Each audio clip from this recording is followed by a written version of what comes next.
Estamos recebendo aqui no estúdio Gedel Vieira Lima, do PMDB, nosso quinto entrevistado da série com os candidatos ao governo do estado. A ordem das entrevistas foi definida por sorteio. Boa noite, candidato. Bem-vindo ao Bahia Record. A partir de agora, o candidato tem 8 minutos que começam a ser contados a partir de agora. Candidato, o senhor sempre foi um homem de confiança no ministério do presidente Lula. Mas, ultimamente, agora, ele tem se dedicado de uma forma mais intensa à campanha do outro candidato, do Wagner. Como é que o senhor analisa essa situação? Boa noite, Marco. Boa noite, Carolina. Boa noite, amigas e amigos. Com muita tranquilidade, com muita serenidade. Eu, desde o início da campanha, sempre disse que eu não disputaria espaço de carinho ou de amizade com o presidente Lula, né?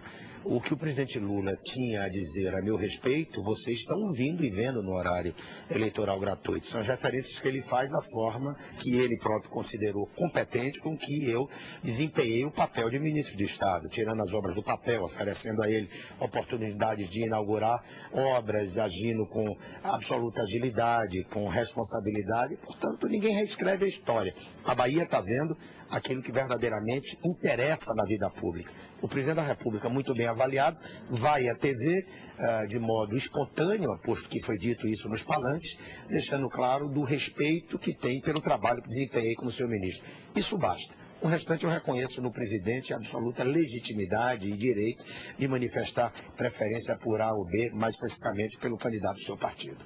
Como ministro da Integração Nacional, o senhor foi um grande articulador para a Bahia. Porém, essas ações parecem não ter surtido muito efeito, pelo menos nas pesquisas de intenção de votos, onde o senhor aparece em terceiro lugar. Como é que o senhor enxerga essa situação e qual a estratégia agora nesse fim de campanha? Primeiro, em momento algum, eu trabalhei pela Bahia, eu liberei recursos que me rendeu, inclusive, críticas de uma parte da imprensa e dos políticos do sul do país, imaginando que isso pudesse ter consequência eleitoral.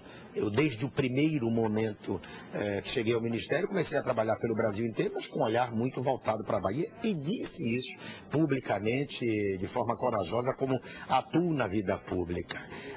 No mais, a candidatura está posta, estou conversando com as pessoas. Resultado de pesquisa, se pesquisa definisse eleição, o governador da Bahia era Paulo Souto, não era o atual. E prefeito de Salvador era Ambaçaí, não era o atual. Eu sinto nas ruas manifestações de carinho e de apreço que não correspondem às pesquisas. Não brigo com números, mas prefiro aguardar a manifestação de 3 de outubro para, a partir daí, estando no segundo turno, continuar na luta. Não estando no segundo turno ou perdendo a eleição, respeitar o resultado da democracia. Eu encaro esse problema com muita tranquilidade. Vou continuar falando com as pessoas, falando a verdade, defendendo ideias, fazendo a crítica substantiva, a crítica real, a crítica com dados, perguntando se vocês estão satisfeitos com o que o governo tem feito na segurança, na saúde pública, na infraestrutura, e vocês vão ter liberdade, como é prova da democracia, para decidir que rumos querem para a Bahia nos próximos anos. Candidato, temos 5 minutos agora, praticamente 5 minutos e 6 ainda de entrevista. Falando agora de projetos, né? Em discurso de campanha, o candidato fala que 4 anos são suficientes para você realizar, desenvolver um projeto. É verdade? Dá para fazer em 4 anos? Aí eu já emendo com outra pergunta. Qual seria a sua primeira prioridade, né? Aquilo que a população pudesse sentir na prática e ver de fato? Claro que dá. Quando você tem vontade, quando você tem garra, quando você tem determinação para enfrentar os problemas, dá. Juscelino Kubitschek construiu Brasília em 5. Todos os avanços do Brasil e da Bahia foram feitos com governos que governaram 4 anos. Eu estou pedindo o seu voto para um mandato de 4 anos. Reeleição é consequência. Pode vir ou pode não vir. Portanto, os projetos têm que ser realizados e os compromissos assumidos para um universo de tempo de 4 anos. Né? Prioridade, você pergunta.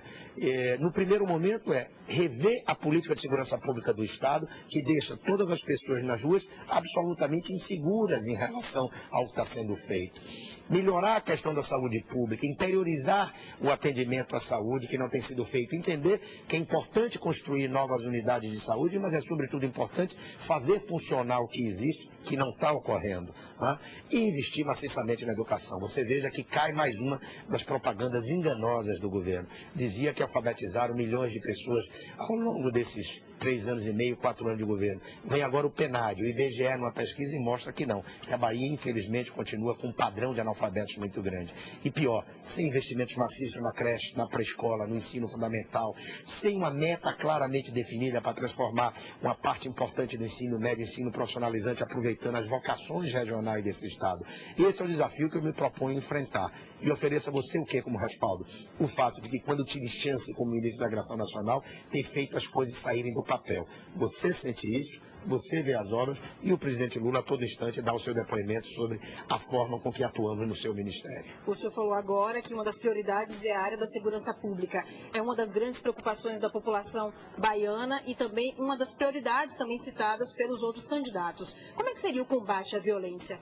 Olha, nós temos apresentado projetos claros, por exemplo, o projeto que fecha, que cria dificuldades de acesso às nossas divisas nos estados e cria dificuldades também para o ir e vir através de locomoção de carros nas grandes cidades, entradas e saídas das grandes cidades. Requalificar a gestão da segurança pública, ocupar as áreas de maior violência com exemplos como a polícia pacificadora, a polícia comunitária que tem no Rio de Janeiro, por exemplo.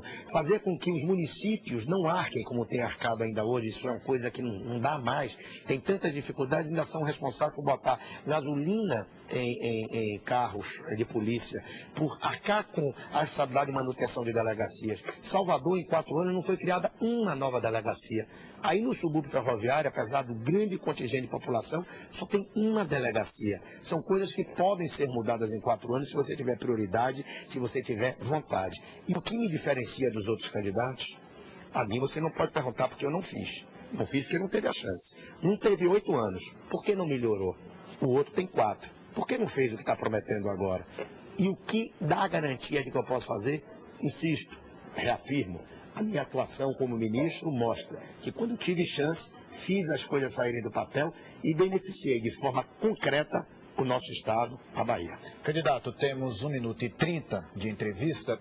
Recentemente tivemos a polêmica das barracas de praia. Claro que isso é a esfera municipal, mas o que a gente pode ver, assim também na esfera estadual, obras construídas, vem a justiça, embarga, toda essa confusão que a população acaba sendo prejudicada. Existe uma solução para isso dentro do seu projeto? A primeira é você liderar politicamente esse processo de forma que fique claro que cada um tem seu papel na sociedade. Não pode continuar o Ministério Público e a própria Justiça que não tem a legitimidade das urnas querendo governar.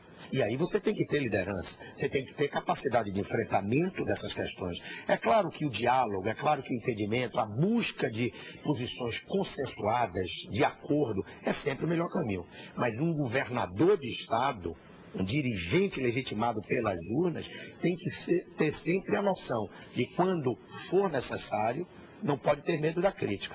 Tem que fazer os enfrentamentos em nome da sociedade. Eu acho que esse é o primeiro caminho. Ter a noção de que o governador tem que liderar.